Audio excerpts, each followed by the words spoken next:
أعوذ بالله من الشيطان الرجيم بسم الله الرحمن الرحيم par la barakat Sidna Cheikh Mohamed Fawzi Al-Karkari Qadasala Oussila. Salam alaikum à tous, nous revoilà dans une seconde vidéo, donc un épisode nouveau, à l'approche toujours du Maulid, d'une semaine qui va être très festif depuis la Tariqa Karkaria. Je suis avec de nouveau mes deux frères Sidi Mohamed Florian, Sidi Abdullah Maxime, donc deux convertis, tout comme moi d'ailleurs, qui ont embrassé l'islam il y a que quelques années et donc qui ont un point de vue un petit peu différent de la masse, on va dire la masse des musulmans, c'est-à-dire que ceux qui sont nés en islam n'auront pas le même discours que de quelqu'un qui va apprendre l'islam, rentrer en islam que depuis quelques années. En fait, très simplement, ça va être un petit peu le sujet et la thématique de cette vidéo, c'est de parler un petit peu de l'islam que vous avez embrassé. Aujourd'hui, la difficulté finalement qu'on va retrouver chez les convertis, c'est le fait de pas savoir trop où on va quand on commence à se convertir à l'islam. On est toujours influencé par l'islam à travers un frère qui va nous faire découvrir l'islam, donc la base de l'islam. On va le découvrir à travers nos fréquentations. Donc nous, on est issus d'un environnement qui est parfois très loin de l'islam, donc les personnes qui s'en rapprochent vont nous permettre d'adopter un islam qui est peut-être un petit peu basique. Et la chose que je voudrais aujourd'hui un petit peu échanger avec vous, c'est quel est l'islam qu'on va trouver auprès du maître authentique. C'est surtout cette question que je voudrais aborder aujourd'hui. Donc je vais laisser Abdullah Maxime commencer et nous expliquer un petit peu comment ça s'est passé pour toi en fait, cette conversion à l'islam. Depuis un petit peu le début, nous permettre de connaître un peu mieux l'islam que tu as en tout cas connu ici et appris auprès de Sidna Cheikh Mohamed Fawzi Al-Karkari Qadasala Oussila, qui est le maître éducateur de cette tariqa. Donc moi je me suis converti 2 ans avant de venir prendre la BR avec Sidi Cheikh. D'accord. J'ai eu une pratique de l'islam qui était on va dire moyennement rigoureuse, c'est-à-dire je faisais les obligations pendant 2 années, donc je pratiquais l'islam, mais j'ai vu qu'il y avait un manque en fait dans cette pratique, elle n'était que extérieure et physique. Ok. Et en fait, à partir de là, c'est pendant ces 2 années-là où je me suis dit, plus le temps passait dans ces années-là, plus je me suis dit, il manque quelque chose de primordial en fait. Il me manque le centre en fait de cette religion en fait. Parce qu'en fait, la profondeur quoi. Voilà, il manque vraiment la réalité en fait. Ouais, la réalité. À quoi sert ça en fait, c'est ça en fait. Est-ce que, comme on a dit dans la précédente vidéo, en fait, nous on n'a pas été créés pour aller au paradis en fait. C'est une récompense qu'on a, mais en fait on a été créé pour adorer là. Et en fait, il faut qu'on se pose la question si au bout de 20 ans ou 30 ans d'adoration, en fait, concrètement on n'obtient rien. En fait, est-ce qu'on a obtenu quelque chose C'est-à-dire que tout est caché en fait, c'est-à-dire que tout ça n'est pas accessible et donc du coup comme Allah il est l'apparent et le caché, en fait, ça veut dire qu'on est amputé d'une partie de la réalité. La réalité. Et donc à partir de là il faut se poser la question de comment vivre cette partie qui a été amputée. Par exemple si on parle de la prière, c'est as-salat en arabe, donc c'est nous ce qu'on appelle la prière, c'est physiquement faire l'inclination, la prosternation, mais en fait ça c'est dans le moral, on va dire c'est le lien avec Allah. En fait. Oui, concrètement, qu'est-ce qu'on vit Est-ce qu'on vit vraiment ce lien? Est-ce qu'après 40 ans de prière, est-ce qu'on s'est rapproché? En fait, on n'en sait rien en fait, dans l'islam qu'on pratique depuis un certain temps, à notre époque, je veux dire. En fait, on ne sait pas du tout où on en est en fait. Quelqu'un qui a pratiqué depuis 40 ans, quelqu'un qui a pratiqué 10 ans, ne sait pas où il en est. En fait, il n'a pas de marqueur pour savoir est-ce qu'il s'est rapproché, la jauge quoi finalement. Quel est son pourcentage d'hypocrisie dans ses adorations, etc. Et en fait c'est ce qu'on trouve ici auprès du Wali, en fait, quand il nous fait passer des ténèbres à la lumière. En fait là du coup ça devient concret. Par la vision de la lumière, on voit que par nos actes, c'est-à-dire par les causes que l'on fait, on se rapproche, on s'éloigne. Par la vision de la lumière que l'a vu Sayyidina Ibrahim dans le Surat les bestiaux, lorsqu'il vit une étoile, et puis l'étoile disparue, il dit je n'aime pas, Seigneur, et je n'aime pas ce qui disparaît. En fait cette étoile a été remplacée par une lune, c'est-à-dire qu'il y a eu une histoire de proximité, il a vu une lumière qui est plus grande entre guillemets, et puis quand cette lune a disparu, il dit si mon Seigneur ne me guide pas, je serai parmi les égarés. Puis en fait cette lune a été remplacée par un soleil, et donc à partir du soleil, en fait, le soleil touche, inonde de lumière tout ce qui existe. D'accord. Donc en fait, il a dû en arriver là. Donc en fait, c'est ça, ça devient réel. En fait, par cette vision de lumière, on voit concrètement où on en est dans notre lien avec Allah.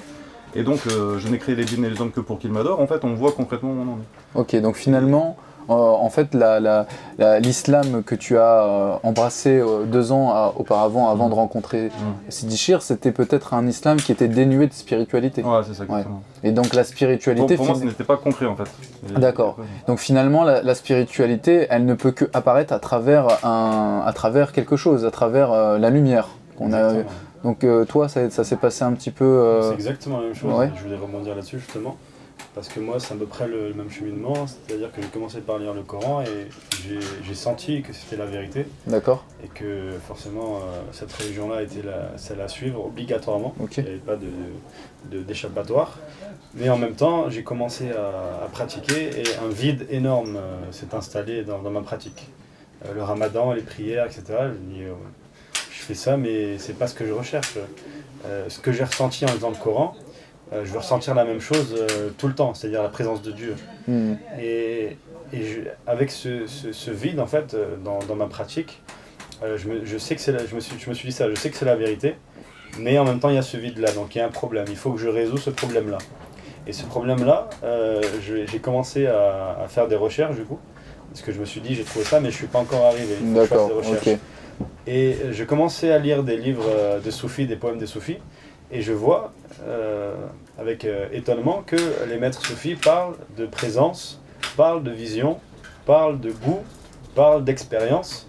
Et je me suis dit, il y a quelque chose qui est plein là. C'est pas ce que je vis moi. Et moi, c'est ce que je cherchais. Je cherchais cette expérience avec Dieu. Un frère a dit cette phrase un jour qui m'a beaucoup marqué, c'est goûter Dieu. C'est vraiment goûter la présence de Dieu, avoir un lien avec lui. Et en fait, lorsque j'ai lorsque j'ai lu qu'il n'y avait que les soufis qui parlaient de cette expérience-là, j'ai voulu expérimenter. Expérimenter, d'accord. Donc je suis venu à un moment donné dans la Tariqa al-Kalkaliya, et dès le début de cheminement, j'ai eu une expérience, j'ai eu la vision de la lumière. D'accord. Et cette vision de la lumière, déjà, c'est un passage du vide au plein. Concrètement, c'est un passage de tu ne vis rien à tu vis quelque chose. C'est comme si tu rentrais enfin en relation avec Dieu. D'accord. Et en fait, j'avais eu ces prémices-là avant de me convertir dans la lecture du Coran, parce que c'est ce qui m'a touché le premier, c'est la lecture du Coran. Et après, lorsque j'ai compris que c'était la vérité, que je suis rentré dans l'islam par le cœur, par la volonté, même quand je lisais le Coran, ça s'est perdu. Donc c'est comme si Dieu me faisait sentir qu'il y a quelque chose ici, donc continue et creuse là-dedans. Et lorsque j'ai découvert le soufisme et que je suis entré dans l'expérience de Dieu par la vision de la lumière, là ça y est, ça a été je suis là, maintenant à toi de travailler cette présence. Lien, cette présence, lien, ouais. Exactement. Donc c'est vraiment ça la différence en fait entre un islam que tu peux... qui est très livresque et très... parce qu'aujourd'hui, malheureusement, ce qu'on a beaucoup mis en avant, c'est l'aspect d'ahir de l'islam. C'est que du livre. C'est que du livre. Le fiqh, ouais. Tu vois l'imam, il est avec son livre, il t'apprend un livre. Tu vas chez l'imam, il va t'apprendre un livre. Tu vas chez un tel, la Aqida, il va t'apprendre un livre. C'est que du livre, en fait. C'est ça qui rend... Et finalement, c'est ça qui a créé aussi un aspect un peu trop rude, pas rude, mais oui, matériel. On a matérialisé un petit peu trop l'islam, et finalement, après, on a vu des déviances qu'on connaît tous. Hein. Mais voilà, c'est cet aspect spirituel que la Tariqa Karkaria aujourd'hui propose et qui est inédit. Finalement, en ce siècle, c'est quelque chose d'inédit et qu'on va retrouver à travers les livres. Moi, ce que je remarque très souvent dans les discussions que je peux avoir avec des gens qui sont qui vont essayer de polémiquer sur la crédibilité de la Tariqa Karkaria, c'est qu'on va retrouver toujours cet aspect, ils vont toujours revenir à ce qu'eux ils ont lu. Et il y a une limite, hein, et cette limite, je la trouve très, très pertinente parce que c'est la limite qu'on va retrouver à travers le récit de Moussa et Khidr. Exactement. C'est vraiment l'archétype, et d'ailleurs c'est le récit dont Sidi Chir parle tout le temps. Tout le temps, il est en train de nous dire que finalement c'est l'image la plus représentative du maître et du disciple. Quand Moussa parvient à l'isthme entre les deux mers et qu'il rencontre un serviteur qui n'est même pas nommé dans le Coran et qu'on appelle El-Khidr, et c'est là que Moussa va vraiment véritablement apprendre la religion. Finalement, et pas la religion que dans son aspect matériel et extérieur, mais qui va goûter véritablement ce que c'est de remettre en question les connaissances que lui-même il avait. Et donc ça, vous pourrez aussi en témoigner à travers... Je voudrais rebondir avant sur tu parlais du texte, après tu pourras parler de la relation entre Sayyidina Moussa et Sayyidina El-Khidr. Mais en fait, moi, justement, j'ai été convaincu par le texte. Parce que moi, en fait, de nature, je suis quelqu'un d'extrêmement terre-à-terre. C'est-à-dire que moi, quand on m'a parlé de lumière et tout, je n'y croyais pas, en fait. Ok, très rationaliste, ce qui est batine, quand on parle de batine, que les djinns, ce n'est pas accessible, c'est caché, c'est pas totalement caché. En fait, pour moi, c'est caché, c'est pas accessible, en fait. Et quand j'ai rencontré les frères qui m'ont parlé à Téléphone, ils m'ont parlé de vision tout, moi j'ai dit non en fait tout de suite. D'accord, c'est pas possible. Ce n'est pas possible en fait. Je ne crois que ce que je vois. La façon dont Allah a fait la création en fait, ces choses-là ne sont pas accessibles. Il y a les anges, il y a tout ça, il n'y a pas de problème. Mais ce n'est pas accessible, c'est tout en fait. Mais par contre c'est par le texte, c'est-à-dire par les versets coraniques et par les hadiths que j'étais convaincu en fait. Moi je n'avais que ça à quoi me raccrocher. J'étais musulman convaincu en fait, malgré que je sentais qu'il manquait quelque chose. Et en fait, il faut qu'on se pose la question de comment ça se fait que les Sahaba passaient leur nuit à pleurer, passaient leur nuit en adoration. Et en fait, ils avaient envie de faire ça. C'était pas un effort qu'ils faisaient. Ils vivaient quelque chose en fait. Et il y a beaucoup de hadiths, il y a beaucoup de versets qui parlent de cette vision de lumière concrètement. Donc en fait, même dans le texte, en fait, c'est déjà écrit, c'est clair. Parfaitement clair. En fait, normalement, une personne à partir du moment où elle entend des témoignages de vision de lumière, etc. Elle doit relire le Coran, elle doit relire le Sahih de Bukhari, le Sahih de Muslim, des choses qui sont connues, qui ne viennent pas de nous. Et elle va voir de elle-même sous un autre angle, en fait, sous une angle. Et moi, c'est ça qui m'a convaincu, c'est ça qui m'a fait venir. En fait, je suis rentré chez moi après avoir pris toutes ces informations. Et hadith par hadith, verset par verset, tu lis Sulat al-Hadid, tu es obligé de venir prendre la bayra après. Tu peux pas faire autrement. Pour moi, c'était obligatoire en fait, de venir. Et je suis venu en fait à Sidi Chir, donc en étant convaincu par le texte. Mais en moi-même, je n'y croyais pas en fait. D'accord. Et ça a perduré après la prise de Bayra. Je voyais la lumière, mais je n'y croyais pas. Moi, pendant plusieurs jours, c'est ce qui m'arrivait. Je voyais la lumière, je faisais le dhikr, donc c'est-à-dire, et j'avais fait toutes les sourates protectrices, j'avais fait tout ce que vous voulez, je faisais des prières surrogatoires, tout ça parce qu'en fait j'avais beaucoup de waswas, parce qu'il y a des gens qui nous accusent de sorcellerie et tout ça. Donc moi déjà dans l'avion je faisais les sourates protectrices, je faisais toutes ces choses-là. Et je suis venu en fait tellement de waswas et tellement une vision négative, que le monde qui est un monde caché, caché c'est-à-dire non accessible, que en fait je voyais cette lumière-là au final, et je le voyais, et j'ouvrais les yeux et je me disais non j'ai halluciné.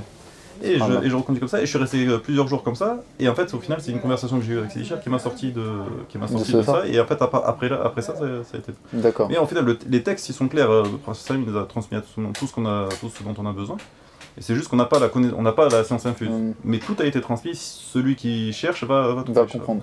Finalement en fait on remarque que c'est juste une remise en question. C'est une acceptation. Accepter l'islam, c'est pas que l'accepter sur un temps donné, c'est l'accepter tout au long de sa vie en fait. Finalement, c'est le cheminement on revient à ce qu'on disait, Khidr et Moussa, c'est l'archétype, l'image la plus réelle de ce que va vivre en fait quelqu'un qui va apprendre l'islam auprès de Sidi Chir. C'est tout un cheminement qui va se faire à peu près comme le cheminement que Moussa a vécu. Donc c'est toujours un bousculement dans ce que nous on connaissait avant et ce qu'on va découvrir avec le wali d'Allah. Exactement. Et ce qui est incroyable dans ce que tu dis à l'instant, c'est qu'on remarque que les gens ont une réticence de prendre un intermédiaire entre eux et Dieu seulement lorsqu'il s'agit du wali d'Allah. Parce que comme on dit tout à l'heure, pour apprendre la religion, tu vas chez un imam qui va lire un livre, qui va t'apprendre la science à travers le livre, etc. Donc à ce moment-là, on prend un intermédiaire entre nous et Dieu pour apprendre la religion et pour aller vers lui. Même quand tu fais tout seul, tu passes par le Sahih de Bukhari. Exactement. Donc tu es toujours dans l'intermédiation. Mais lorsqu'il s'agit du wali, à ce moment-là, il y a une réticence incroyable. Et pourtant, même dans l'épisode de Khidr et Moussa alayhi salam, c'est parmi Ulul Azm, il a reçu Tawrat, il a reçu les tablettes, il a séparé la mer en deux, et c'est l'un des plus grands prophètes et messagers. Et malgré ça, Dieu lui dit, va chez le wali d'Allah, si tu veux te rapprocher encore plus de moi, si tu vas prendre des choses qui sont cachées. Et c'est ça qui est incroyable de nos jours, c'est de constater que les gens, en fait, ils n'arrivent pas à comprendre pourquoi on doit se diriger vers le wali d'Allah. Et ça, c'est assez...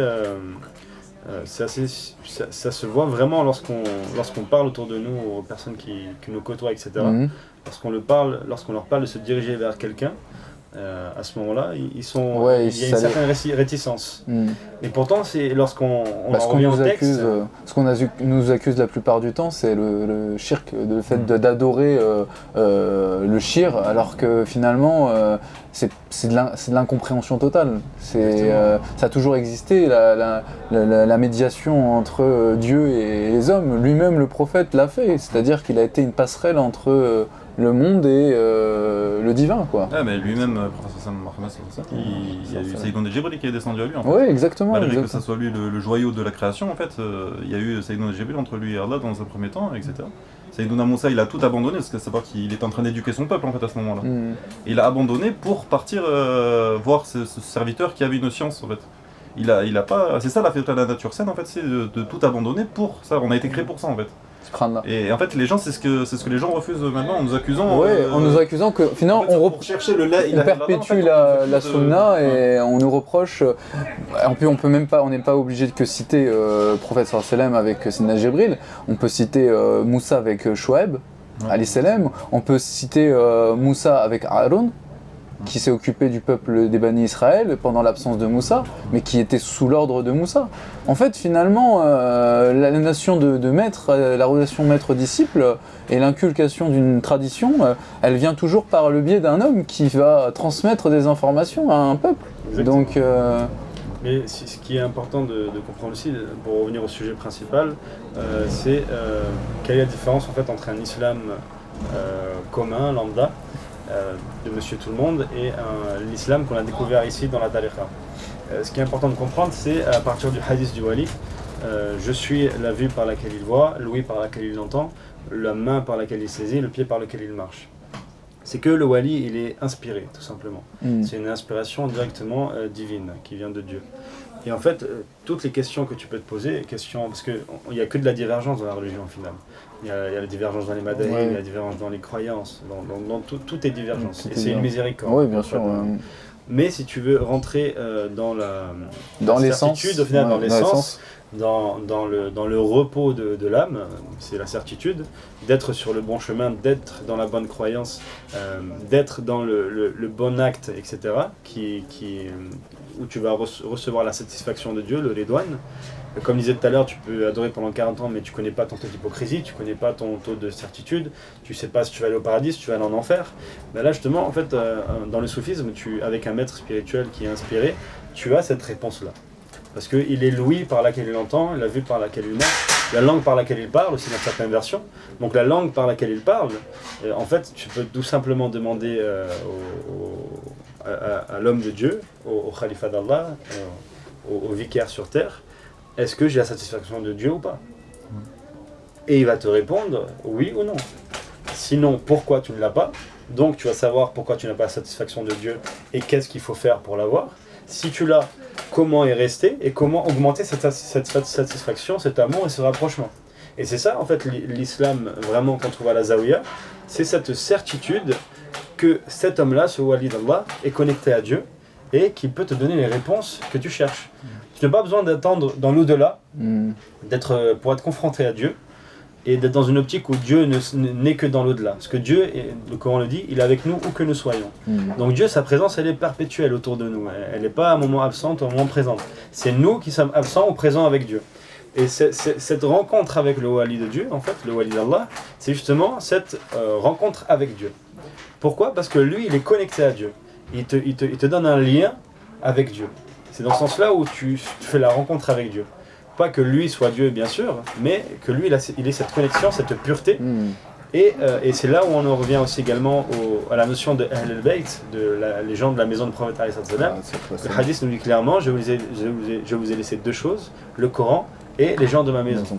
D'ailleurs, un peu le hadith qui est un peu controversé, c'est-à-dire qu'on va souvent essayer de de dire qu'il y a le hadith qui parle du Coran et de la Sunna et oublier un petit peu, mettre de côté le hadith qui est finalement lui qui était normalement au départ, qui était le Coran et ma famille. Exactement, même si on prend seulement celui je vous laisse le Coran et ma Sunna, la Sunna c'est les Ahl al-Bayt. Ouais, c'est eux qui sont les purifiés, ceux qui D'ailleurs, sont les plus proches du prophète. Il y a une chose qui est importante de rappeler, c'est que finalement on n'a pas retrouvé beaucoup de hadiths des gens de la Itra, des gens qui étaient très proches du prophète sallam, parce qu'en fait ils n'avaient pas besoin de transmettre les mots, parce qu'ils incarnaient en fait ça c'est Sidi Cheikh qui nous l'a dit, ouais, c'était une science du cœur, et ils portaient la sunna sur eux, quoi. Il suffisait juste de les voir pour voir qu'ils étaient les gens du manteau. Donc je te laisse continuer, mais c'est ouais. ça, je voulais en venir à quoi? C'est que c'est l'islam que tu acquiers auprès de la tariqa Kalkaria avec Sidi Cheikh Mohamed Fawzi Kalkari, c'est justement cette certitude, cet apaisement et cette réponse aux questions finalement. Parce que l'islam, pourquoi tu y rentres, c'est pour avoir une réponse à tes questions existentielles. Pourquoi tu es là, où tu vas aller, pourquoi tu as été créé, etc., etc., etc. Et en fait, lorsque tu trouves une personne qui a justement ce lien avec Dieu, c'est-à-dire cette certitude, cet établissement dans la satisfaction de Dieu, eh ben, il partage avec toi ses caractéristiques, il partage avec toi sa certitude, il partage avec toi l'amour de Dieu, il partage avec toi ses valeurs, ses attributs qui sont ceux du wali d'Allah. Et c'est vraiment satisfaisant et rassurant d'avoir cette montagne de certitude avec toi, cette montagne d'amour et cette connaissance, cette science en fait. C'est ça la différence. En fait. La différence. Parce que en fait, le wali il te montre qu'il a cette connexion à Dieu. Il va te sortir des choses qui se trouvent au plus profond de toi, que tu n'as même pas prononcé. Il va mettre en évidence les vérités qui te concernent. Quoi. Donc tu vois vraiment que c'est une aspiration de Dieu, c'est pas quelque chose d'un être humain. Et parce que les secrets de l'être humain, ni les djinns ni les hommes ne les savent. Et le wali d'Allah, il va te les montrer clairement, et ça m'est arrivé plusieurs fois, de venir devant Sidi Cheikh et il dévoile mon cas, seulement à moi, mais comme s'il lisait un livre. Et à ce moment-là, tu as l'impression que c'est Dieu qui te parle le jour du jugement. Comme si tu te présentes devant lui et il te dit, mon serviteur, voilà comment tu es, voilà ce que tu as fait, etc. etc., etc. Et ce qui est bien, c'est qu'au jour du jugement, quand Dieu va te faire cela, on appelle ça le hisab, le jugement, à ce moment-là, tu n'as pas d'échappatoire, tu n'as plus le temps de te rattraper. Ouais. Alors que là, avec le wali, c'est Nalahma, finalement, le wali, c'est la plus grande des miséricordes. Exactement. Parce qu'il vient nous avertir, en fait. C'est un avertisseur, comme dit dans le Coran Allah, je ne suis qu'un avertisseur. Et donc le wali vient pour avertir les mondes. Qu'il y a une fin à tout ça, à ce monde éphémère, et qu'on va être jugé sur notre état. Exactement. Et en fait, le wali, voilà, il vient et il te purifie. C'est pour ça que les soufis disent le jour du jugement, pour nous, c'est maintenant, c'est pas dans l'au-delà. Et c'est la parole, dans des hadiths, c'est jugez-vous avant qu'on vous juge là-bas. Et c'est comme ça, en fait, c'est le but du soufi, c'est de se purifier, d'aller à Dieu avec un qalb salim, un cœur pur, pour ne même pas, à tel point, pour ne pas être dans la posture de recevoir le jugement de Dieu. Parce que les premiers à entrer au paradis sans jugement, c'est ceux qui ont leur visage tel la lune pleine. Et le deuxième groupe à rentrer au paradis sans jugement, c'est ceux qui sont semblables à l'étoile la plus brillante dans le ciel. Donc c'est ça le but du soufi au final, c'est de se purifier par l'aide du wali d'Allah, parce que lui il est pur, donc il va te transmettre cette pureté, te ramener vers cette pureté, qui est la pureté des Ahl al-Bayt, ils sont décrits comme purs dans le Coran, pour arriver à Dieu en état de pureté. Et si tu arrives à Dieu en état de pureté, ben à ce moment-là, tu as la satisfaction. Tu as le pouvoir de rentrer dans la présence de Dieu. Tu atteins le but. Et si tu restes dans un islam traditionnel, au final, tu ne sais même pas ce que tu as en face de toi. Est-ce que l'imam qui t'apprend ta religion, est-ce qu'il est pur ? Est-ce qu'il est dans la bonne direction ? Est-ce qu'il est dans est-ce qu'il est sincère ? Rida d'Allah. C'est ça. Est-ce que devant toi il fait pas quelque chose, derrière toi il fait totalement l'inverse ? C'est important ce que tu dis, parce que trop de personnes aujourd'hui pensent suivre des gens qui ont par apparence finalement, parce qu'on ne connaît pas les cœurs. C'est là l'importance, hein, c'est très très bien ce que tu viens de dire, parce que c'est là l'importance du tasawwuf dans la vie d'un musulman, l'importance de cette science cachée, de cette science du cœur que va transmettre le wali. Parce qu'aujourd'hui on côtoie des gens et on pense qu'ils sont ils sont un bateau dans lequel on peut s'attacher et rentrer pour éviter de sombrer, alors que finalement on ne sait pas, peut-être que lui il est en train de se noyer. Et il est peut-être plus à plaindre que celui qui se rattache à lui.